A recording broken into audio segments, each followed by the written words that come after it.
Good afternoon. I'm Henry Hatter of the Henry Hatter Talk Show. Welcome to Flint, Michigan, the home of Hamilton Community Health Network, uh, where patients can enjoy comprehensive healthcare services at one primary stop shop. Today, my guest is the CEO of Hamilton Community Health Network. Uh, he is no stranger to healthcare.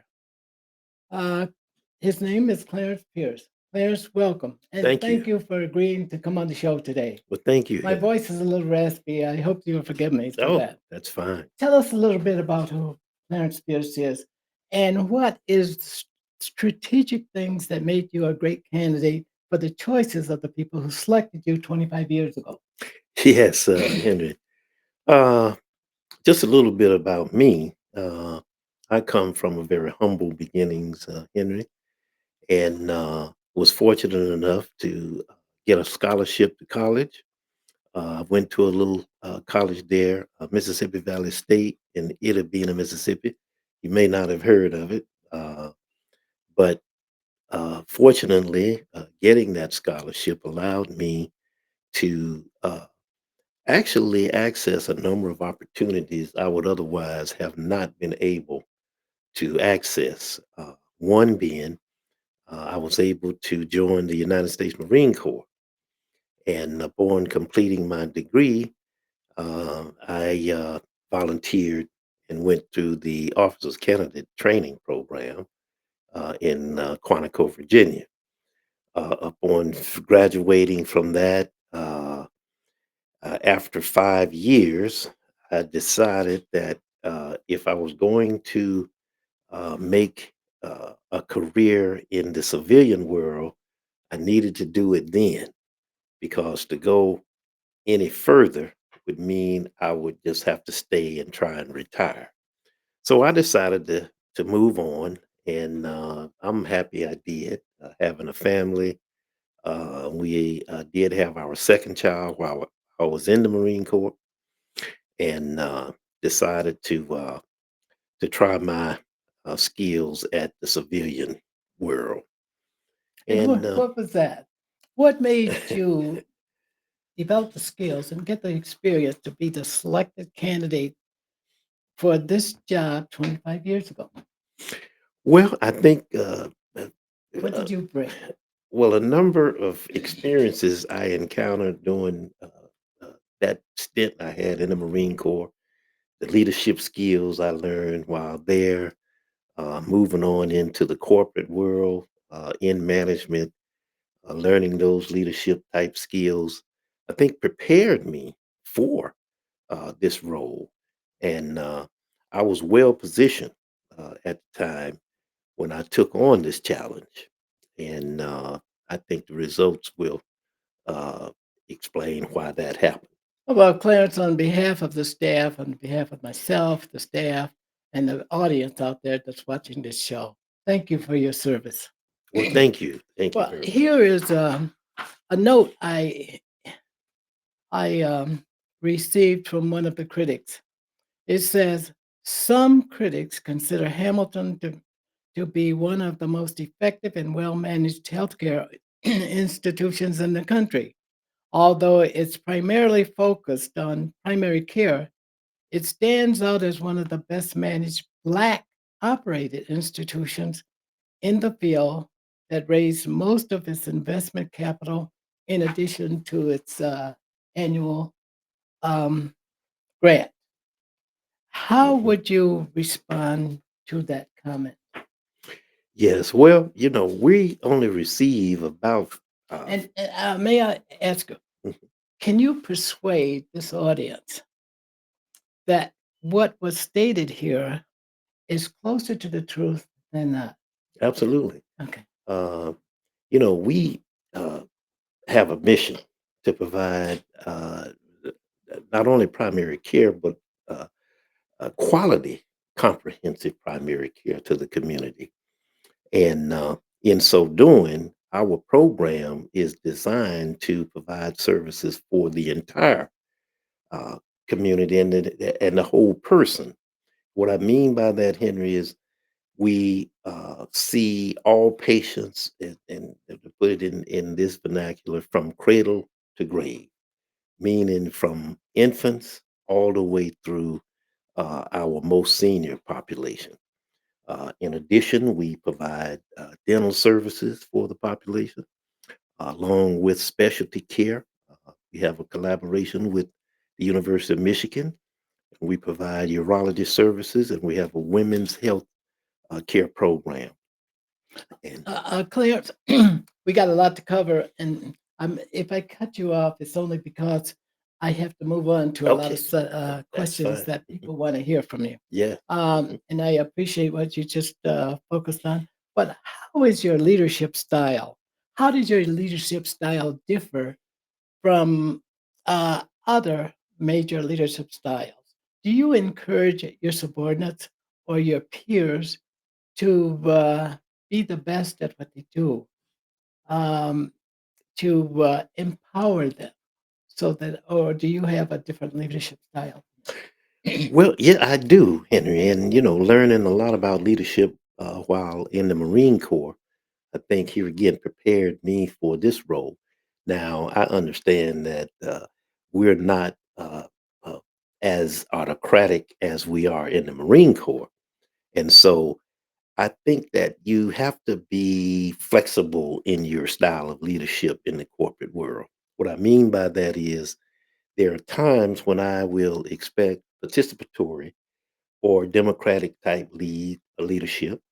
Then there are times when you have to make a decision about things that are going on, which requires a quick decision making, and you don't have the luxury of uh, collaborating with a team of people.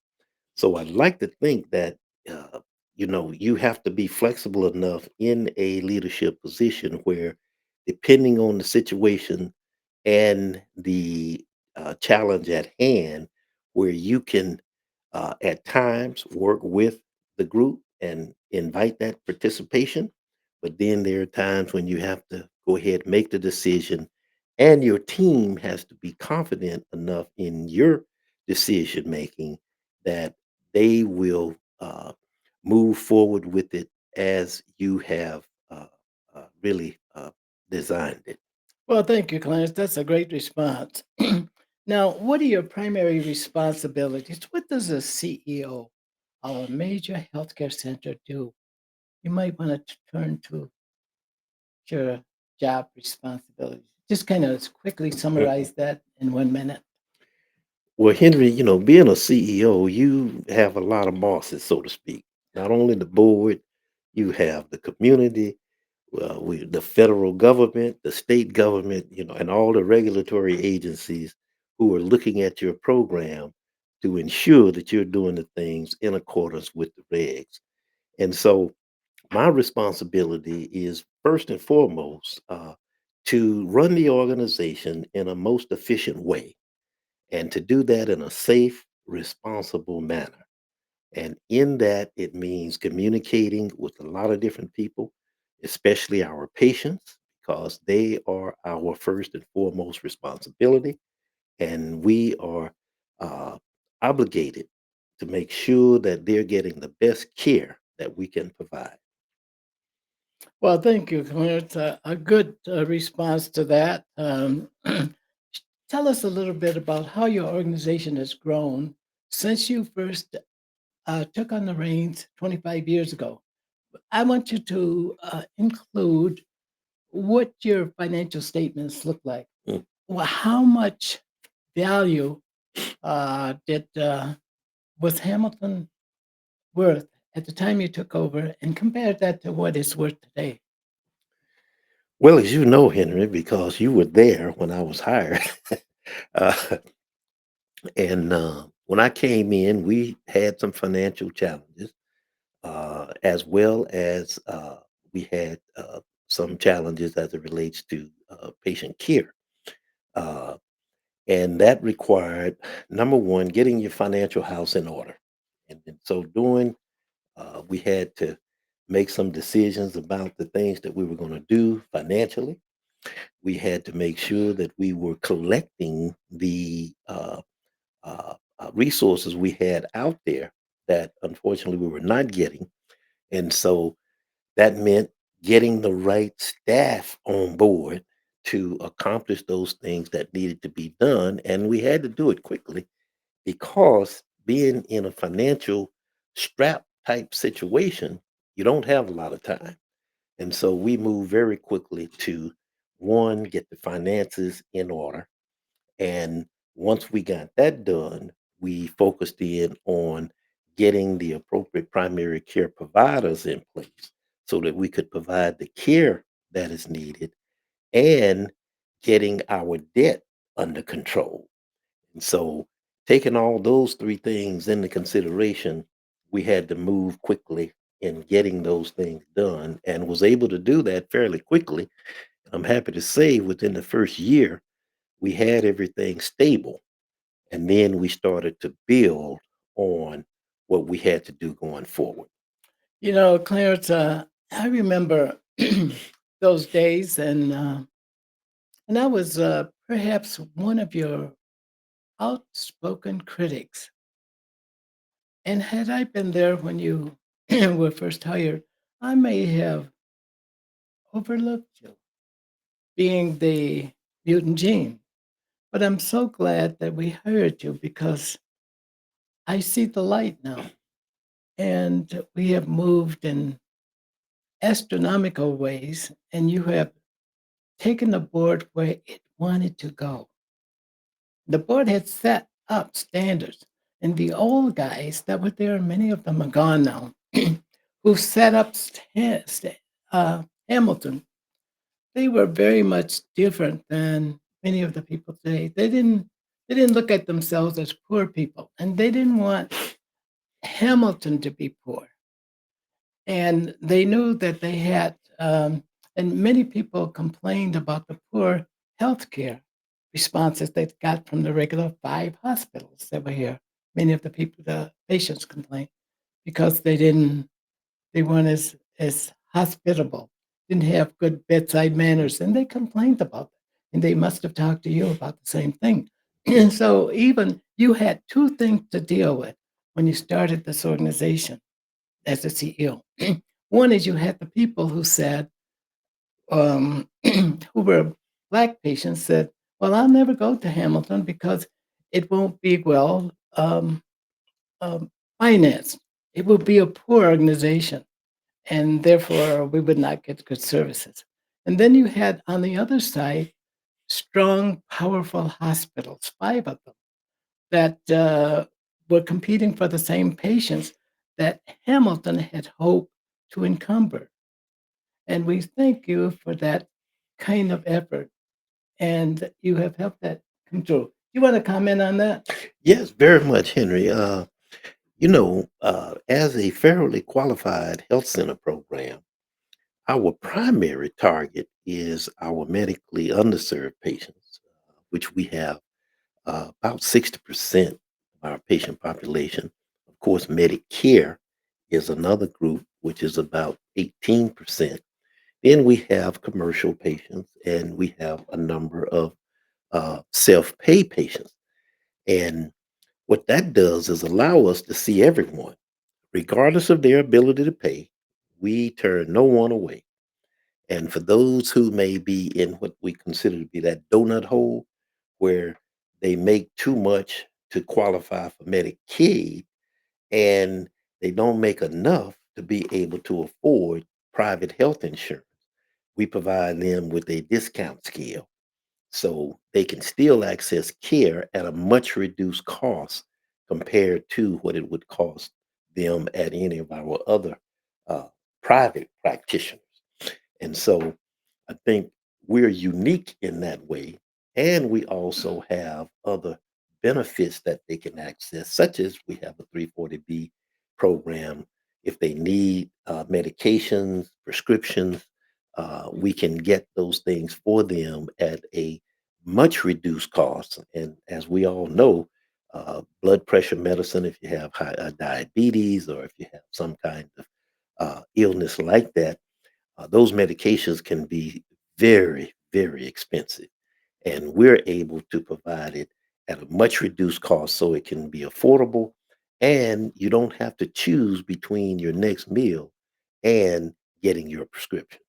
Well, explain to us the demography of your population that you serve with respect to age, race, and gender. Uh, you openly um, serve people without necessarily separating them based on those kind of criteria. Please explain.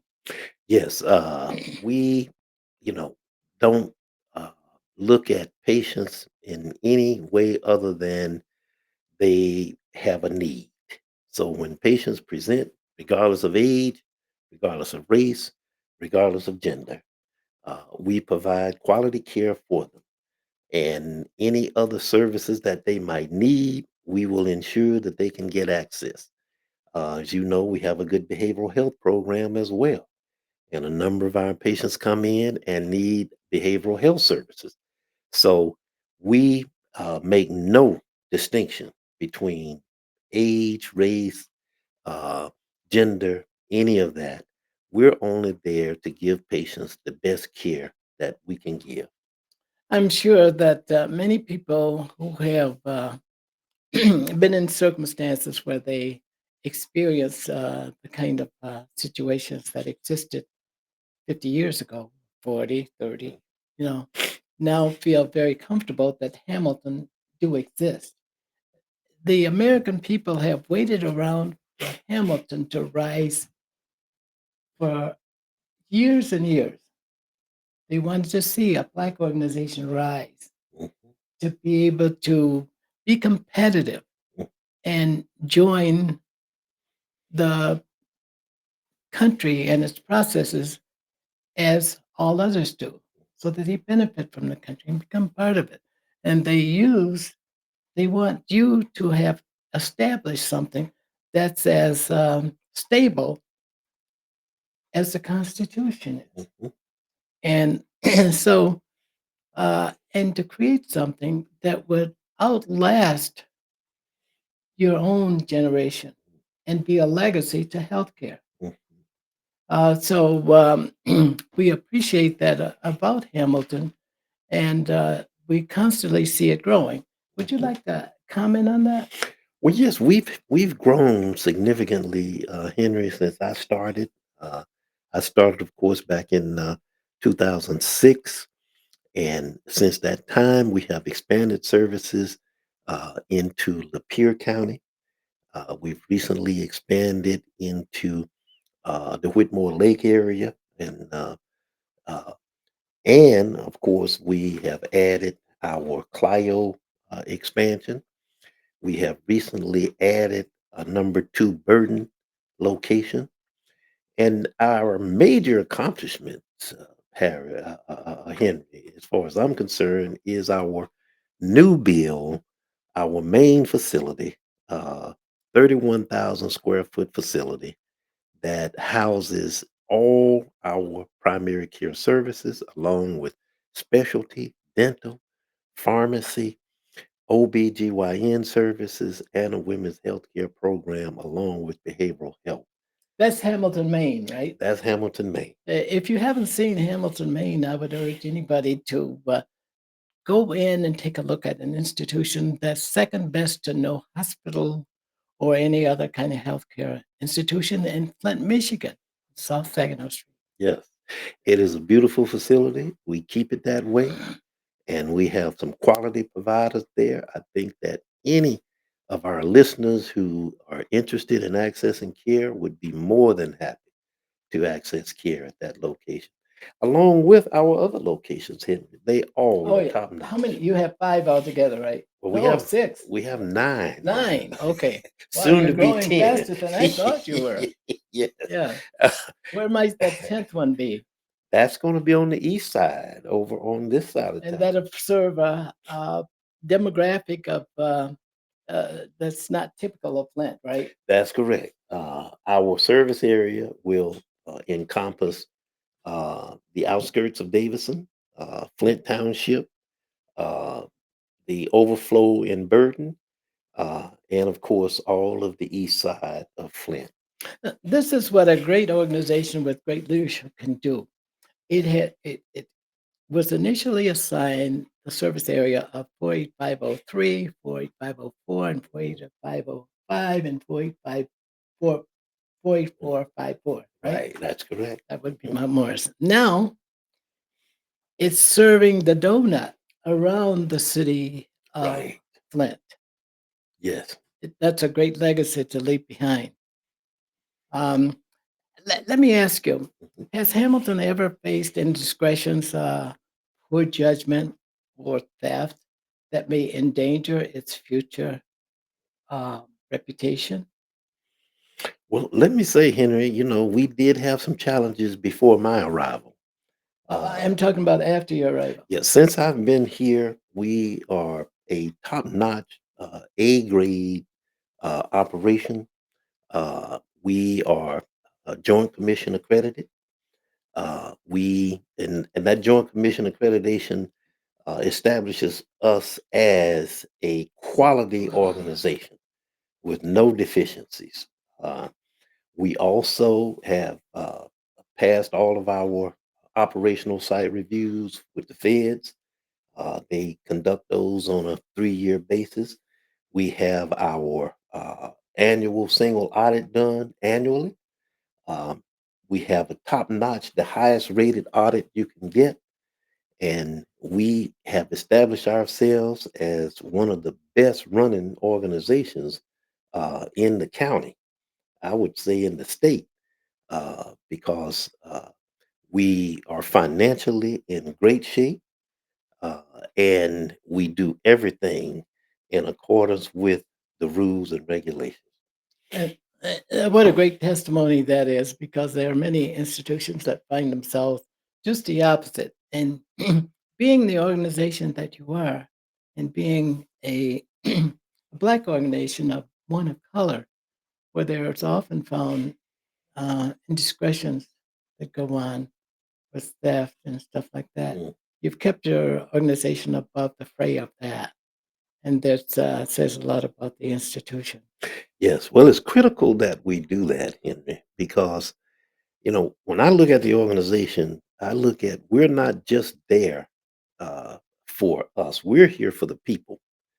Our primary role is to provide primary care services to the community at large, wherever the need is. The expansions that we have done it because the need was there. And there is a lot of need out there for the services we have today. And when you see many of the rural hospitals closing, well, we're our next best hope to go into those communities, and we can do a lot more. Hospitals are primarily an inpatient facility. We do outpatient work, Yeah. and so we can do a lot more. Let me quickly transition to another important point I want to get. I don't know how much time I got left, but I want to get some pretty important points, so I may step it up a little bit. Take as long as you choose to, okay? Yeah, Oh, okay. okay. Thank you. Mhm. Um, let's talk about your board and your Yes, relationship yes. with the board. Now, boards of, how have you been able to maintain a good working relationship with the board Mhm. without any signs of fragmentary relationships? Yes. And Well, yet, mhm. and I want to say this Okay. now, Clarence, now you have survived, you have been on the board for 20 years, right? That's right. Okay. Mhm. Um, the most board members or most CEOs survive only 7.4 years. You have been there almost three times that. Okay. Yeah. What have you got going for you? What's your what's your reason for this successful relationship with the board? Mm. Why have you been Mhm. able to survive so much longer than the average? And that's an average. Some Mhm. Mhm. CEOs don't survive that long. That's why it's the average. Mhm. But you've survived almost three times that. Tell us what your relationship is. What is your secret? Well, of course, Henry, performance is one of the key factors. So, you must perform in your position. But I think it's equally important to have a good relationship with your board. And I'd like to think that my uh, personal strategy is I don't want to get too far ahead of my board. You know, when we have to make decisions, I want to bring the board along with me. I want them to participate in that decision, not the CEO just going out there doing this, that, and the other without the board's knowledge. And I think it enhances the relationship when members know what you're doing and they have input. Uh, I think it transitions to a much smoother type of relationship. And so I try to operate in such a way that we talk about things that we want to do. We do a strategic plan so that we lay out what and where we think we're going, and then we try to follow that plan. And I'm happy to say that we've actually accomplished a number of strategic plans since I've been there. Uh, and we now are looking ahead for our next strategic plan over the next 5 years. And I think that is our roadmap to kind of guide us and lead us in the direction that we want to go. Well, Clarence, I think that that's a great testament. And those of you who serve on boards and work in the group process should tear a page out of Clarence, this our COO workbook because he's very successful at what he's done. He's carried the board, he's followed the direction of the board, its request, and carried it to where it wanted to be at the end of a certain cycle. And that's where the board wanted to go. And Clarence has shown that. And I wasn't always Clarence's best person. I was an adversary. I challenged him. I was a devout critic, but yet he made it and took us where we wanted to go. And I give you great praise for that. Well, thank you. And And I also would like to say something about the board, which allowed you mm, and enabled you to do the things for the board that it said it wanted to achieve for itself. mm. But I And let me say, Henry, that as a critic, I think that we all want the same thing.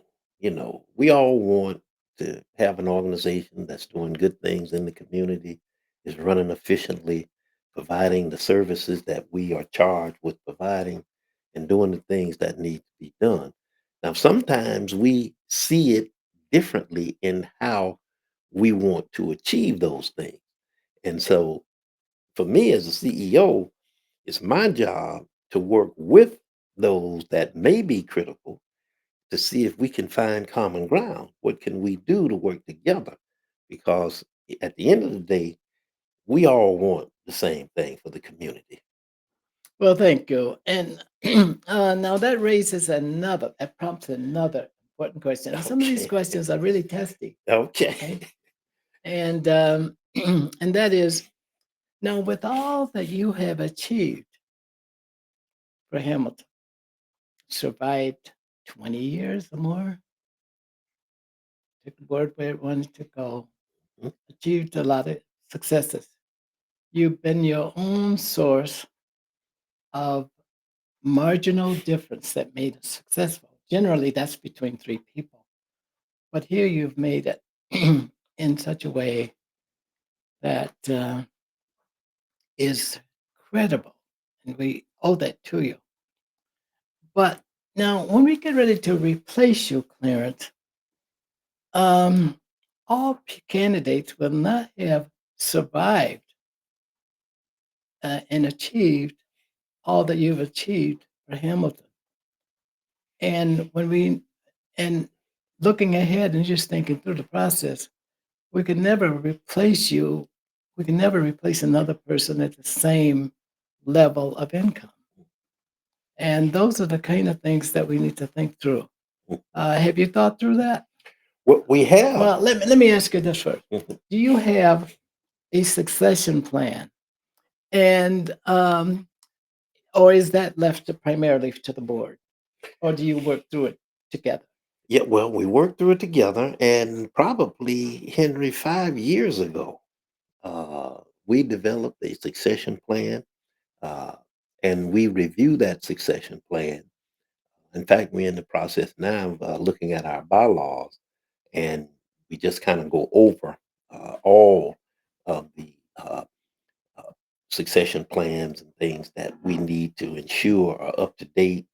And that's one of the things that, in my position as a CEO, all of the things that we have accomplished over the years, the fact that we have a great organization doing some great things for the community, uh, we want to make sure that my replacement is up to the task and can provide the same level of performance that I have over these years. Now, like you said, you're never going to find somebody who's going to do things like I do. They'll have their own way of doing things, their own style of leadership, and that's fine.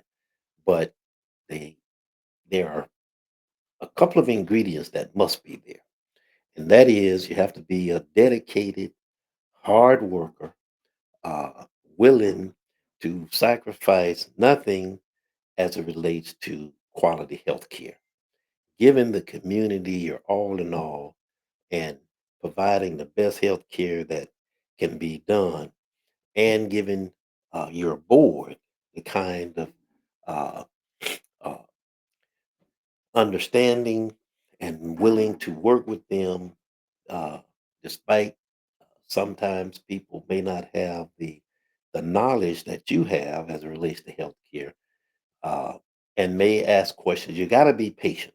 Got to be patient with members and give them the benefit of the doubt so that you can bring them along, give them the opportunity to learn the business as best you can, and don't be critical, don't be impatient with members, but bring the organization along in a way that's going to remain stable, efficient, and quality next to none.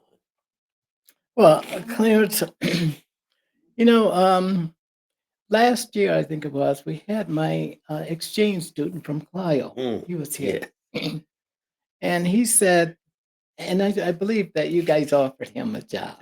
Yes. He was an MD in Yes, Sweden. we did.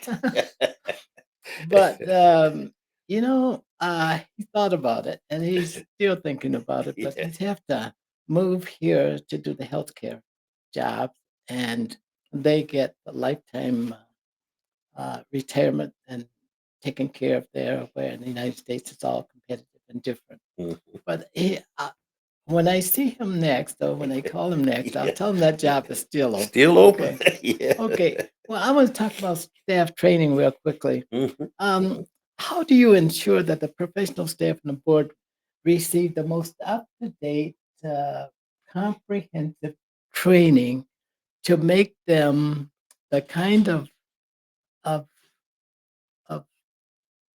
caregiver that you want on your staff? Mm.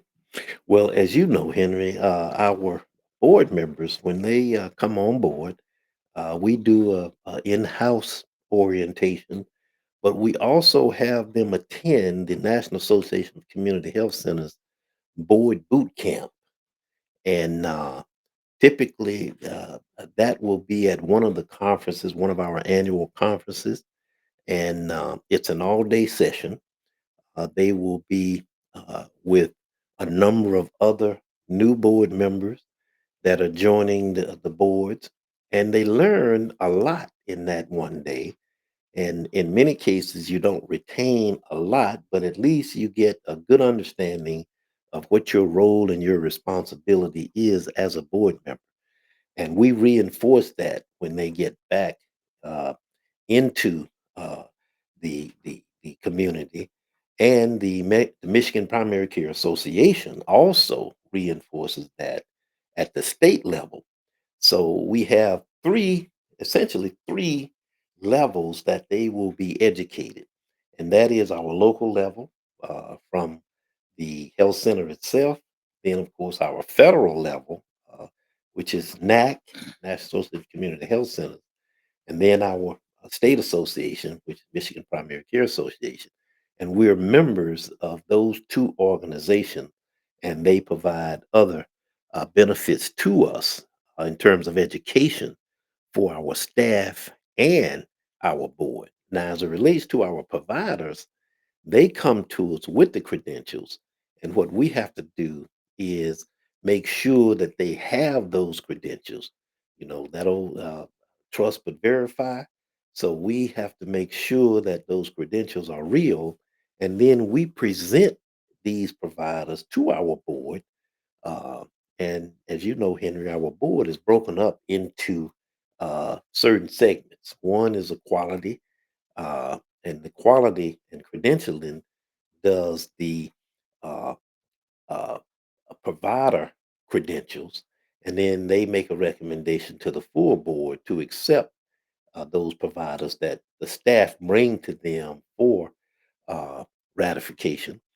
And then, of course, we have our finance committee, and they monitor the finances along with other ad hoc committees such as nominations, human resources, uh, and any other strategic planning and any other committee that the board feels necessary that we need to develop, maybe for a short period of time.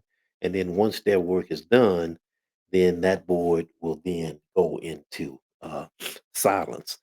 But the finance is one of the committees that always remain on a monthly basis, and our quality committee because Okay, if I could break this up into two parts.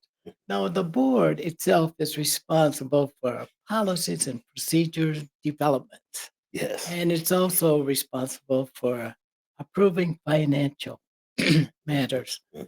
But the, the professional staff is what people see. mhm, Those are the ones that you get evaluated.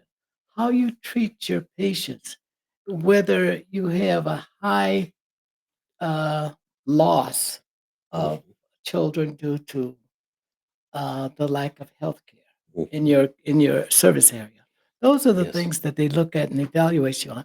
How do you make sure that your professional staff is well advised in these areas?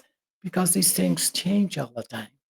They certainly do. And we have a provider meeting monthly, whereby we have all the providers together. We talk about issues, concerns. We also have our providers attend what we call their CME, where they go out and get additional credits and education to maintain their license.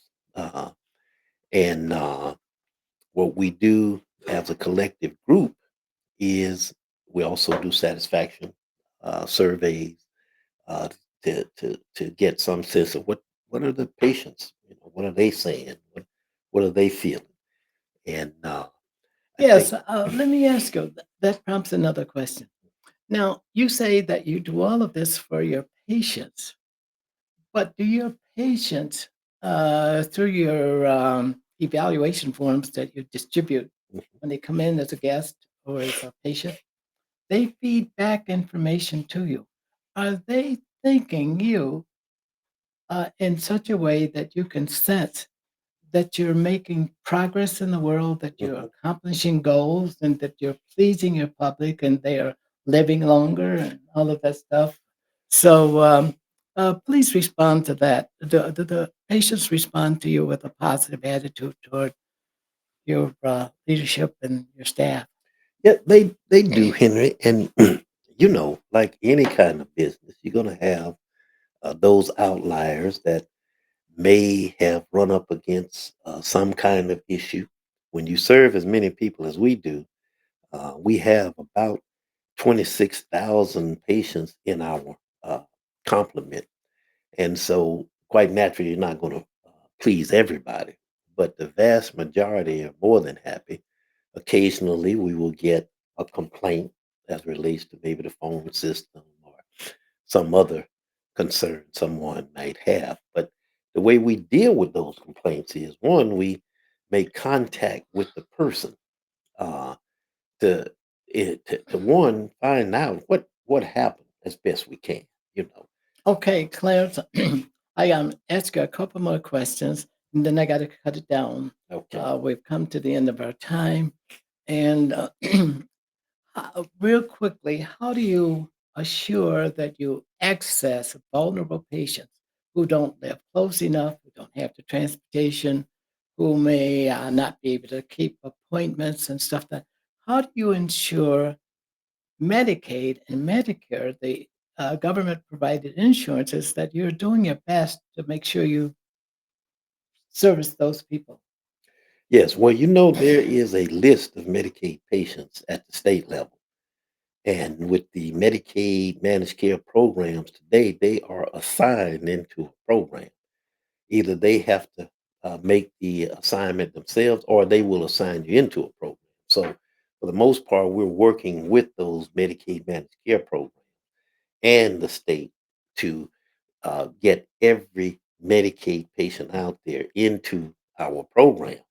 Uh, and we ran into the redetermination process during the whole COVID. And when that terminated, we had to make sure that everybody was reassigned back into our program. So we're pretty confident we have a good handle on the Medicaid population in Genesee County. Uh, and when we identify people, say for example, Henry, let's say you have 3 or 4 no shows. We make an appointment for you, you don't show up. Well, that is a tip off that something is wrong. Why isn't that patient showing up for their appointment? So we make contact with that patient to determine, well, what's going on? Is transportation an issue? Is there some other concern or problem within the household that we need to address? Could be behavioral health, could be substance use, could be a number of things. And so we do everything within our power to make sure that that patient is getting the resources they need to get to their appointment so we can keep them as healthy as we can. Thank you, Clarence. But my one of my last questions, I just got to ask you this Okay. one. um, each leader of an organization has one thing that he's been most proud of, that he's accomplished, that he's done well, and that will cause him to rise to the next threshold. What might be that for you? Well, I gave you one, and that was a huge accomplishment for me. Was when we were able to build our new main facility, and in building that facility, Henry, we tried to build it in such a way that we kept in mind that it was built to make sure that a mother, let's say with 2 or 3 children, uh, could come in, could access care for herself, the kids, whether it be dental, they could get their prescription, they could get everything under one roof without having to get out in these harsh winters and the snow. And the bus stop is right out in front, but you could get everything done in that one stop to make sure that everyone was taken care of, the whole family. And that has been my biggest achievement, I think, in serving the community. Uh, one final question. You have how difficult it is for a complex organization like a healthcare center with all of the parts moving at once to be able to attract staff that would become physician assistants, Mm, nurses themselves, tech people. mhm. How difficult it is. And let me ask you this. What must public education do or colleges, universities, and healthcare schools do to fulfill this unmet need? What would you say to colleges and universities and schools out there? Because some of them are going to hear what you say and they don't mind suggestions and guidance. So be as deliberate as you would like to tell if you do have these difficulties. Tell us how if you don't, then other institutions do. But tell us how we meet these unmet needs. Yes, Henry. Well, we know that we're going to have a shortage of physicians, particularly family physicians. And, that's been the backbone of our program for many years. Uh, it seems that many of the physicians now want to go into specialty care. And of course, you can get better compensated in specialty care. But where the rubber meets the road is family medicine because you're dealing with the patients who need the care the most. And that's what we're going to need to see going forward is more uh, family physicians. We need to see more dentists. That's another area that we're really struggling with, maintaining our dental programs and getting the uh, qualified dentists on board to provide that care. And those would be the two that, as I see it now, are going to be most in need in the future. Now, we also have to maintain our nurses, they're critical, and our support staff. I mean, you can get down to your medical assistants where uh, we're in a lot of competition with other agencies, McDonald's, and you probably heard they're paying $20 an hour. Well, we can't afford to pay those kind of rates. And so that is also going to become an issue going forward. Now, AI is going to, I think, help in some way as it relates to, phone services and just getting patients into the system, but it doesn't replace that human being. And that's what we need. We need that person who can communicate with patients, can deal with their questions. And of course, many patients are experiencing behavioral health problems. And that's where you need people talking to people and addressing their issues Well, going what forward. can education do? Because that's the source of expertise. Is there a way that you would appeal to them? Can they do anything for you? Uh, if so, then tell us how we make that appeal. Yes, well, training programs, I mean, just at Hamilton, we have developed our own in-house programs that's designed primarily just for Hamilton, as opposed to some of the other programs that are set up for across the board type of program. Clarence, I come to the end of the show now, and I need to leave it there.